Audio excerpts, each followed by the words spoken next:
여러분, 우리는 흔히 하나님에 대해서 오해하는 경우들이 있습니다. 하나님의 본심, 하나님의 성품에 대해서 잘 알지 못해서 때로는 하나님의 마음을 섭섭하게 해드릴 때가 있다는 거죠. 자, 어떤 오해들이 있을까요? 흔히 사람들이 갖는 오해 중에 하나는 이런 겁니다. 하나님은 굉장히 인색한 분이시다, 이렇게 생각하는 거죠. 그래서 그런 이야기 합니다. 하나님은 도무지 내 기도는 안 들어주셔. 하나님은 나한테 좋은 것 하나 주고 싶지 않으신가 봐. 하나님은 내가 잘 되는 걸 보는 게 싫으신가 봐. 이렇게 생각하고 말하는 경우들이 있습니다.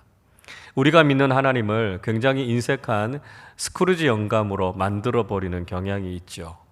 그래서 뭔가 우리가 원하는 것을 얻기 위해서 하나님의 마음을 잘 달래드리고, 그래서 하나님으로부터 이것을 빼앗듯이 얻어야 되는 거 아닌가, 이렇게 생각하는 경향이 있습니다. 우리만 그런 것이 아니고요, 성경에 나오는 많은 인물들도 하나님에 대해서 이렇게 오해하는 경우들이 있었습니다. 마태복음 25장의 말씀에는 달란트의 비유가 기록되어져 있죠. 주인이 먼 곳으로 가면서 종들을 불러서 어떤 종에게는 5달란트, 어떤 종에게는 2달란트, 어떤 종에게는 1달란트를 맡기고 떠났습니다. 그리고 시간이 지나서 다시 돌아와서 종들과 결산을 하죠. 5달란트 받은 종은 또 5달란트를 더 남겼고요, 2달란트를 받은 종도 2달란트를 더 남겼습니다. 그런데 1달란트를 받았던 종은 그 달란트를 땅에다 묻어두었죠. 그리고 주인에게 이렇게 변명합니다. 마태복음 25장 24절이 이렇게 말씀하죠. 1달란트 받았던 자는 와서 이르되, 주인이여, 당신은 굳은 사람이라 심지 않은 데서 거두고 해치지 않은 데서 모으는 줄을 내가 알았으므로, 이야기합니다. 종은 주인을 향해서 굳은 사람이다, 이렇게 이야기합니다. 이 굳은이라고 하는 헬라어 단어 스켈로라고 하는 말은 아주 무자비하고 인정이 없고 아주 냉혹한 사람을 이야기합니다. 그러니까 지금 이 종은 주인에 대해서 아주 냉정하고요, 또 인색한 사람이다, 이렇게 생각하고 있었다라고 하는 것이죠. 마치 투자는 조금만 해놓고 더 많은 것을 얻기 위해서 직원들을 막 착취하는 그런 악덕 기업주처럼 생각하고 있었다라고 하는 것입니다. 자, 이 주인이 정말 이런 사람이었을까요? 우선 우리가 확인해야 되는 건 뭐냐 하면, 주인은 종들에게 굉장히 많은 것을 맡겼다라고 하는 것입니다. 이 1달란트는요 6,000데나리온 정도 됩니다. 1데나리온은 전에도 말씀드린 것처럼 노동자의 하루치 품삯입니다. 그러니까 6,000데나리온, 1달란트는 대략 16년치 정도 이상 되는 연봉이라고 할 수 있습니다. 대충 한번 계산해 보면 지금 돈으로도 좋게 한 7억, 8억 이 정도 되는 돈이죠. 그러니까 주인이 지금 종들에서 조금만 맡긴 게 아닙니다. 굉장히 풍성하게 맡겼다 하는 것을 알 수 있죠. 그리고 주인은 5달란트와 2달란트 남긴 종들을 향해서 주인의 즐거움에 함께 참여하라, 이렇게 이야기하고 있습니다. 그러니까 주인은 종들을 하인 취급한 게 아니고요, 그들이 수고하고 노력한 것에 대해서 아낌없이 격려해 주었습니다. 그뿐만이 아니라 주인의 잔치에 함께 참여할 수 있는 자격도 주었다라고 하는 것이죠. 자, 여러분, 어디를 봐서 이 주인이 그렇게 인색한 주인입니까? 배포도 굉장히 크고 관대한 사람 아닙니까? 오히려 1달란트를 받은 이 종의 좁디 좁은 마음이 주인을 인색한 사람으로 오해하게 만들었던 것이죠. 하나님은 어떠실까요? 하나님은 굉장히 자비롭고 관대하신 분이십니다. 하나님께서 우리에게 영원한 생명을 거저 주시지 않았습니까? 예수님의 십자가의 구원의 은혜를 통해서 하나님께서 도저히 값으로 살 수 없는 영원한 생명을 우리에게 공짜로 주셨습니다. 여러분 한번 생각해 보십시오. 여러분 돈을 빌려야 된다고 생각하면 돈 빌리는 게 그렇게 쉽지 않잖아요. 내가 만약에 한 1억 정도가 필요해서 돈을 빌리려고 하면 그것에 대해서 얼마나 높은 이자를 우리가 내야 됩니까?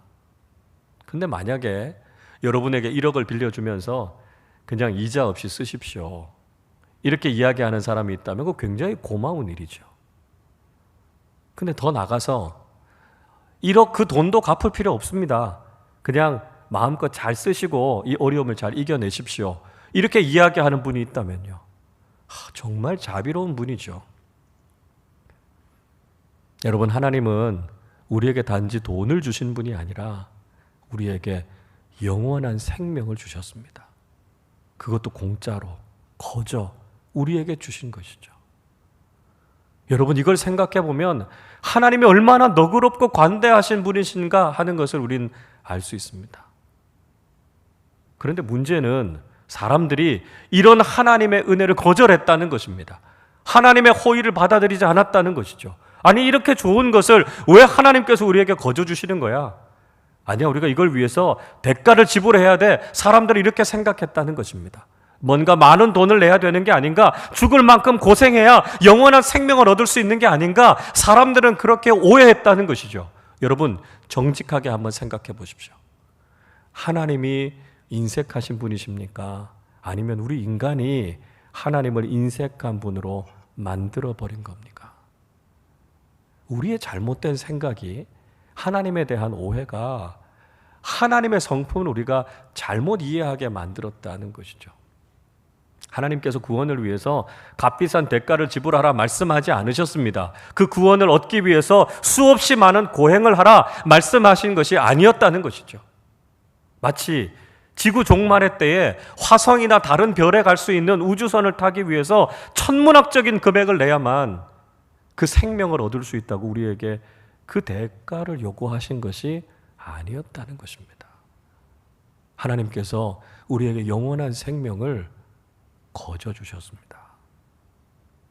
하나님은 이렇게 자비롭고 너그러운 분이신데 우리가 하나님에 대해서 오해하고 있었으니까요, 하나님의 마음이 얼마나 답답하셨겠습니까?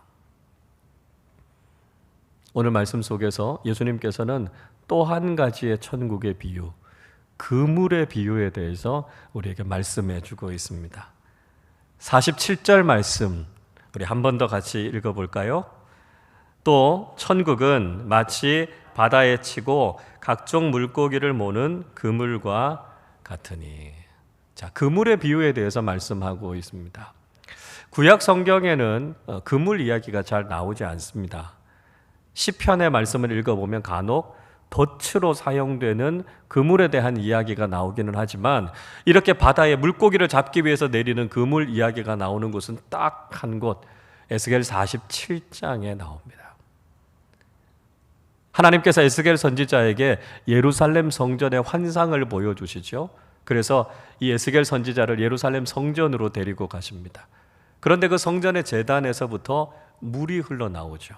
그리고 그 물은 성전에서부터 멀어지면 멀어질수록 더 깊어집니다. 처음에는 발목까지만 찼고요, 좀 더 가니까 무릎까지 차고, 더 가니까 허리까지 차고, 더 나가니까 헤엄쳐서 건너야 할 강이 됐습니다. 그 물이 동쪽으로 흘러서 도착한 곳이 바로 아라바 바다, 사해 바다였습니다. 사해는 우리가 잘 아는 것처럼 염도가 너무 높아서 생물이 살지 못하는 죽음의 바다 아닙니까? 사해가 예루살렘의 동쪽에 위치하고 있으니까요, 성전에서부터 동쪽으로 흘러간 물이 사해에 도착했다라고 하는 건 아주 정확한 표현입니다. 자, 그런데 성전에서부터 흘러가던 물이 사해에 도달하게 되니까요, 무슨 일이 일어나게 됐습니까? 그 사해 바다에 물고기가 뛰놀기 시작합니다. 강의 좌우편에 나무가 자라기 시작하는 것이죠. 그리고 그곳에서 고기 잡는 일들이 벌어지게 됩니다. 에스겔 47장 10절은 이렇게 말씀합니다. 또 이 강가에 어부가 설 것이니 엔게디에서부터 에네글라임까지 그물 치는 곳이 될 것이라. 그 고기가 각기 종류를 따라 큰 바다의 고기같이 심히 많으려니와. 죽음의 바다인 사해에 물고기들이 뛰놀게 됩니다. 그곳에서 고기를 잡는 풍성한 생명의 역사가 일어나게 되죠. 에스겔 47장에 나오는 그물의 의미는 생명이 살아나는 풍성함을 우리에게 보여주고 있습니다. 신약은 구약에 비해서 상대적으로 그물 이야기가 많이 나옵니다. 왜냐하면 예수님의 제자들 중에 수산업에 종사하는 사람들이 있었기 때문이죠. 그 대표적인 사람이 수제자였던 베드로였습니다. 갈릴리 바다에서 잔뼈가 굵었던 베드로는 고기잡이에 대해서는 아주 정통한 사람이었습니다.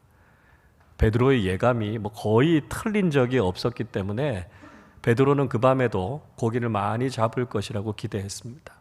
밤새도록 고기를 잡고 새벽에는 만선으로 돌아갈 것에 대한 기대에 부풀어 있었습니다. 그런데 그 밤에 베드로는 아주 처절한 실패를 경험하게 되죠. 물고기 한 마리도 잡지 못합니다. 그 쓰라린 실패의 기억을 가지고 새벽에 해변가에서 그물을 씻고 있는데 예수님께서 베드로의 배에 찾아오셨습니다.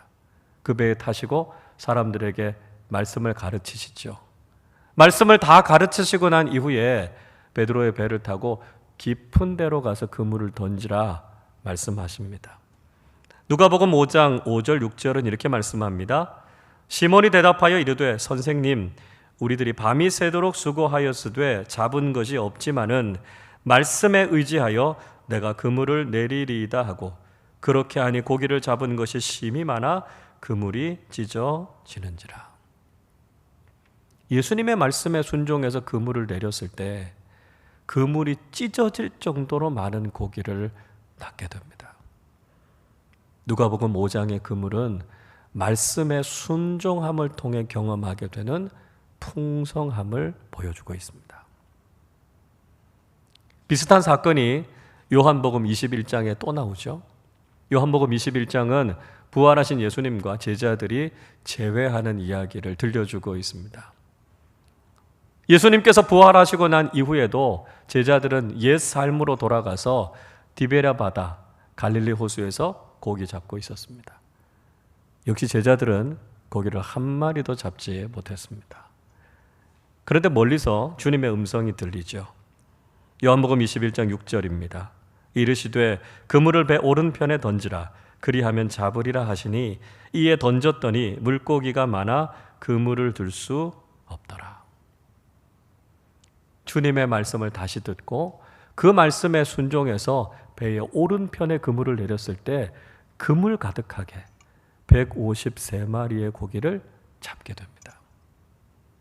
요한복음 21장의 그물은 비록 다시 인생에서 실패했지만 주님의 말씀을 순종할 때 경험하게 되는 회복과 풍성함의 은혜를 보여주고 있습니다.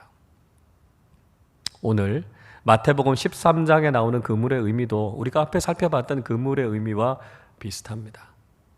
하나님 나라의 구원의 풍성함이 무엇인가 하는 것을 그 그물이 보여주고 있는 것이죠. 47절 말씀 보시면 각종 물고기를 모는 그물 이렇게 표현되어 있지요. 그리고 48절에서도 그물에 가득함에 이렇게 이야기하고 있습니다. 하나님 나라의 이 구원의 은혜는 그물 가득할 정도로 풍성한 은혜라는 것이죠. 여러분, 하나님 나라는 낚싯대를 들이우고 물고기를 한 마리, 두 마리 이렇게 잡는 게 아닙니다. 하나님 나라는 큰 그물을 바다에 내려서 그 그물 가득하게 물고기를 잡는 것입니다. 여기에서 이야기하는 그물은요, 저인망을 이야기합니다. 두 배의 그물을 걸고요, 바다 밑바닥까지 내려서 물고기들을 싹 다 끌어올리는 그런 그물을 이야기합니다. 이게 무엇을 보여주고 있는 것이죠? 하나님 나라의 구원의 은혜가 그만큼 풍성하다는 것입니다. 하나님의 구원의 은혜는 예외가 없다는 것이지요. 차별이 없다는 것입니다. 인종과 성별에, 소유와 학식에 관계없이 하나님의 구원은 모든 사람들에게 열려져 있다는 것입니다. 하나님은 모든 사람들을 부르시고 모든 사람들을 구원하기 원하신다라고 하는 것이죠. 여러분, 만약에 이 구원과 하나님 나라에 대해서 아주 어렵게, 아주 복잡하게 말하는 사람들이 있다면 그건 이단일 가능성이 많습니다. 많은 돈을 내야만 구원을 받는다고 이야기하거나 아니면 엄청난 고행을 해야만 구원받는다라고 이야기하는 것은 잘못된 교리입니다. 신저지처럼 딱 14만 4천 명만 구원받을 수 있고 이 사람들만 영생불사한다라고 하는 것은 비성경적인 것이죠. 하나님은 구원의 은혜를 우리에게 풍성하게 허락해 주신다는 것입니다. 하나님은 모든 사람들을 부르시고요, 모든 사람들을 구원하시기 원하신다는 것이죠. 그래서 디모데전서 2장 4절은 이렇게 말씀합니다. 하나님은 모든 사람이 구원을 받으며 진리를 아는 데에 이르기를 원하시느니라. 하나님의 구원의 은혜가 얼마나 풍성한지 하나님께서는 모든 사람들을 구원하시고 이 구원의 진리에 이르기를 원하신다는 것이죠. 여러분, 이 사순절에 하나님께서 우리를 위해 베풀어 두신 이 풍성한 구원의 은혜에 감사하며 감격하는 우리 모두가 되실 수 있기를 바랍니다. 그리고 이 놀라운 구원의 은혜를 믿지 않는 사람들, 우리의 이웃들, 친구들에게로 전하고 나누는 이 사순절이 되실 수 있기를 바랍니다. 자, 하나님 나라의 풍성함, 이 좋은 이야기로만 끝나면 참 좋을 텐데요, 오늘 본문은 그렇게 끝나지 않습니다. 아름답고 복되고 좋은 이야기로만 끝나면 참 좋을 것 같은데 오늘 본문 뒤쪽에는요, 좀 무서운 이야기가 기록되어 있죠. 48절을 보십시오. 그물에 가득함에 물가로 끌어내고 앉아서 좋은 것은 그릇에 담고 못된 것은 내버리느니라. 그물에 물고기가 가득했습니다. 그것을 물가로 끌어내어 갖고 오는 것이죠. 그리고 그 물고기들 중에 좋은 것은 그릇에 담고 그렇지 않은 것은 내다 버렸다, 이렇게 말씀하고 있습니다. 자, 이 말씀이 의미하고 있는 것은 뭘까요? 이것은 마지막 심판이 있다는 것을 이야기하고 있습니다. 하나님께서 우리를 구원하시고자 하는 구원의 은혜는 크고 넓지만, 그러나 마지막 때에는 그 심판을 통과하는 사람들만 하나님 나라의 구원을 누리게 된다는 것이죠. 사도 요한은 요한계시록 20장에서 이 최후의 심판에 대한 이야기를 하고 있습니다. 이 심판을 가리켜서 흰 보좌의 심판, 이렇게 이야기합니다. 사탄이 1000년 동안 결박당하고요, 하나님의 백성들이 하나님과 함께 1000년 왕국을 누립니다. 그리고 최후의 심판의 자리가 있게 되는 것이죠. 모든 죽은 사람들이 하나님의 심판대 앞에서 그 믿음에 대해서 평가를 받게 됩니다. 요한계시록 20장 12절은 이렇게 말씀합니다. 또 내가 보니 죽은 자들이 큰 자나 작은 자나 그 보좌 앞에 서 있는데 책들이 펴 있고 또 다른 책이 펴졌으니 곧 생명책이라. 죽은 자들이 자기 행위를 따라 책들에 기록된 대로 심판을 받으니. 하나님께서 흰 보좌에 앉으셔서 모든 사람들을 심판하고 계십니다. 그들이 자신들의 행위에 따라 심판을 받는다 말씀하고 있습니다. 여러분, 오해하지 마실 것은 이 말씀은 행위 구원을 이야기하는 것이 아닙니다. 여기서 이야기하는 행위라고 하는 것은 그들이 믿음으로 살았느냐 그렇지 않느냐라고 하는 것을 분별한다는 것입니다. 그들이 정말 구원받은 하나님의 백성답게 믿음의 삶을 살았는가 그렇지 않은가라고 하는 것이 이 심판의 기준이 된다는 것이죠. 그래서 생명책에 기록된 사람들은 영생으로, 그렇지 않은 사람들은 영벌에 빠지게 되는 최후의 심판이 있다는 것을 이야기하고 있습니다. 오늘 본문의 말씀도 최후의 심판에 대해서 말하고 있죠. 49절 50절 보십시오. 세상 끝에도 이러하리라. 천사들이 와서 의인 중에서 악인을 갈라내어 풀무불에 던져 넣으리니 거기서 울며 이를 갈리라. 세상 끝에도 의인과 악인을 구별하는 심판이 있다라고 하는 것입니다. 최후의 심판이 반드시 있다는 거죠. 심판이 없는 것처럼 살면 안 됩니다. 우리가 교회 안에 들어와 있다고 해서 방심해서는 안 된다는 것이죠. 마지막 때 하나님 앞에 섰을 때 우리의 믿음이 참된 믿음인가 하는 것을 판별해낼 수 있는 최후의 심판이 있다는 것을 알고 우리가 믿음으로 살아야 된다는 것이죠. 자, 근데 여러분 어떻습니까? 하나님의 심판이라고 하는 이야기를 들을 때 여러분 어떤 느낌이 드십니까? 좀 불편함이 있죠. 좀 거북한 마음들이 있는 것이 사실입니다. 우리가 신앙생활 하는 것, 우리가 예수 믿는 것이 복을 받고 평안을 누리고 모든 일이 잘 되는 일이다. 그런 이야기만 들으면 너무너무 좋죠. 그런데 하나님의 심판이 있다는 것, 영원한 형벌과 지옥이 있다는 이야기는 우리가 듣기에 참 껄끄러운 이야기들입니다. 그러다 보니까 오늘날에는 많은 교회에서 이 심판에 대한 이야기, 지옥에 대한 이야기를 잘 하지 않습니다. 그러나 여러분, 심판은 정말 중요한 것입니다. 왜 그렇습니까? 심판이 없으면 무엇이 옳은 것인지 그른 것인지를 판별해낼 수가 없습니다. 심판이 없으면 공정하거나 정의롭지 못하게 된다는 것이죠. 여러분 한번 생각해 보십시오. 우리가 믿음으로 그 믿음을 지키기 위해서 인내하면서 살았던 의로운 삶과 악하고 불의하게 살았던 삶, 그 끝이 똑같다면 그것이 어떻게 공정하고 공평하다고 이야기할 수 있겠습니까? 하나님께서 그 모든 것들을 심판하시기 때문에 비로소 하나님의 공의가 서게 되는 것이죠. 그렇기 때문에 우리가 힘들지만 소망을 가지고 믿음의 삶을 살게 되는 것 아니겠습니까? 우리나라에도 사법부가 있죠. 사법부는 공정한 재판과 판단을 하는 기관입니다. 사법부가 있기 때문에 정의가 설 수 있는 것이고요. 억울한 사람들이 그 억울함을 풀 수 있는 것 아니겠습니까?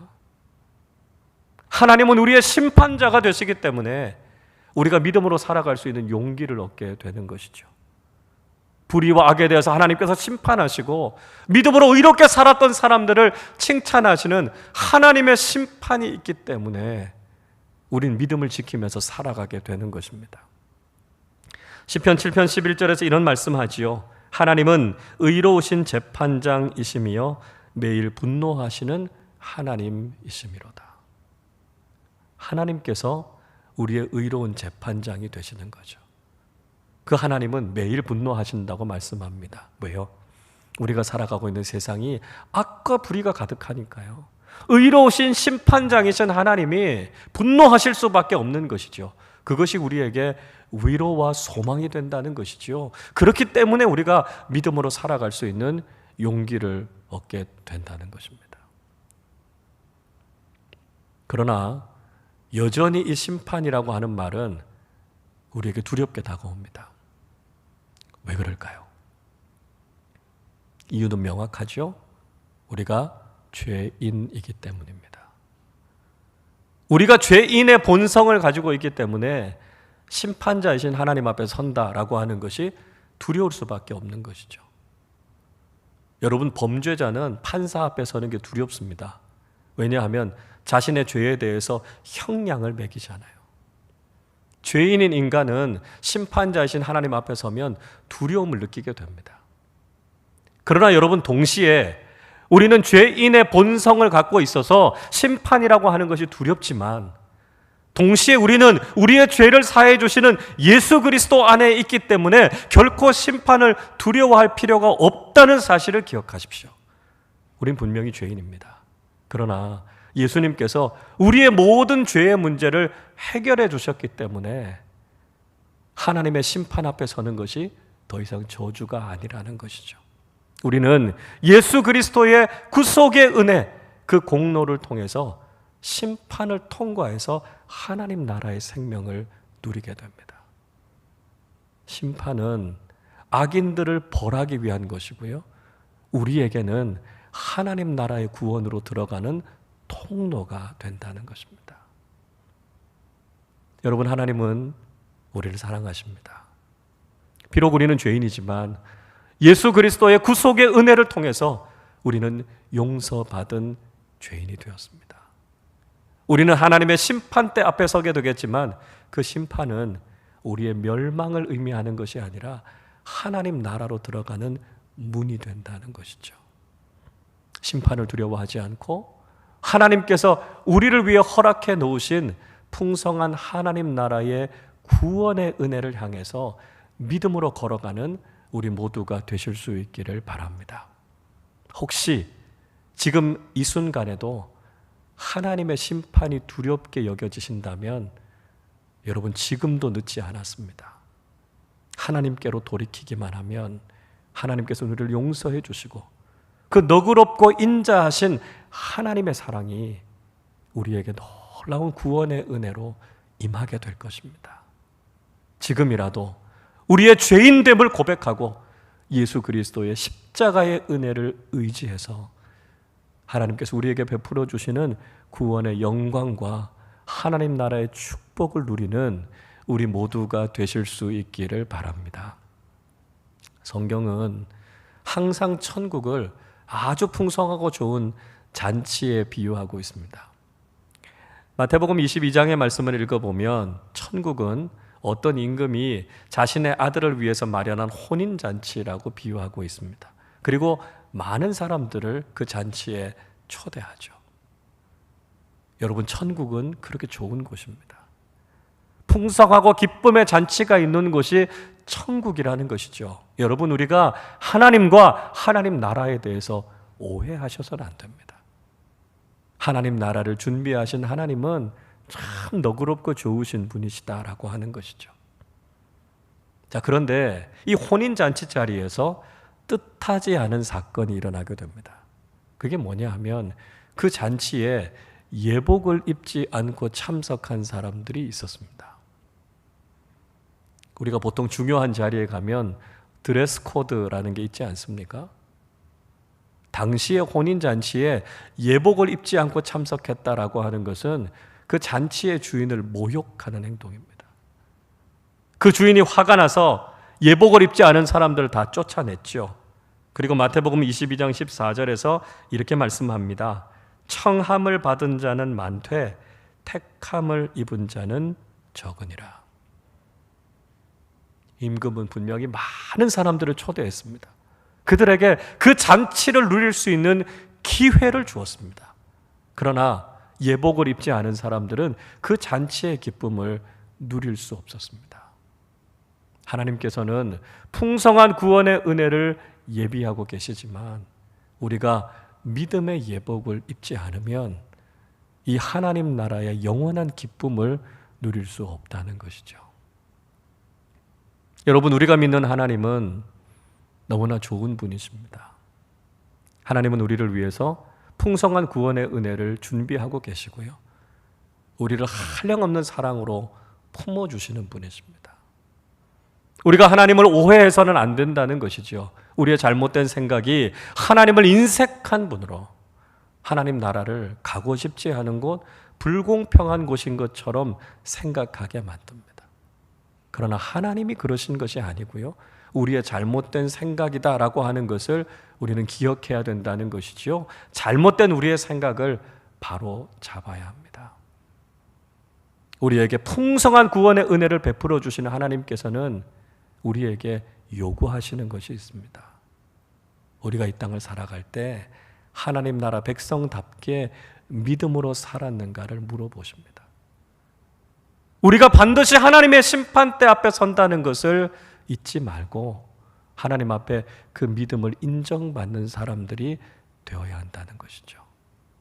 하나님께서 우리를 위해 베풀어 주신 구원의 은혜를 굳게 믿고 이 땅을 살아갈 때 하나님 나라에 합당한 믿음의 사람들로 살아가실 수 있기를 바랍니다. 날마다의 신앙생활 속에서 우리에게 베풀어 주시는 풍성한 하나님의 구원의 은혜를 기대하며 우리에게 주어져 있는 길을 믿음으로 말씀에 순종하며 하나님 나라를 소망하며 살아가는 우리 모두가 되시기를 주님의 이름으로 축원합니다.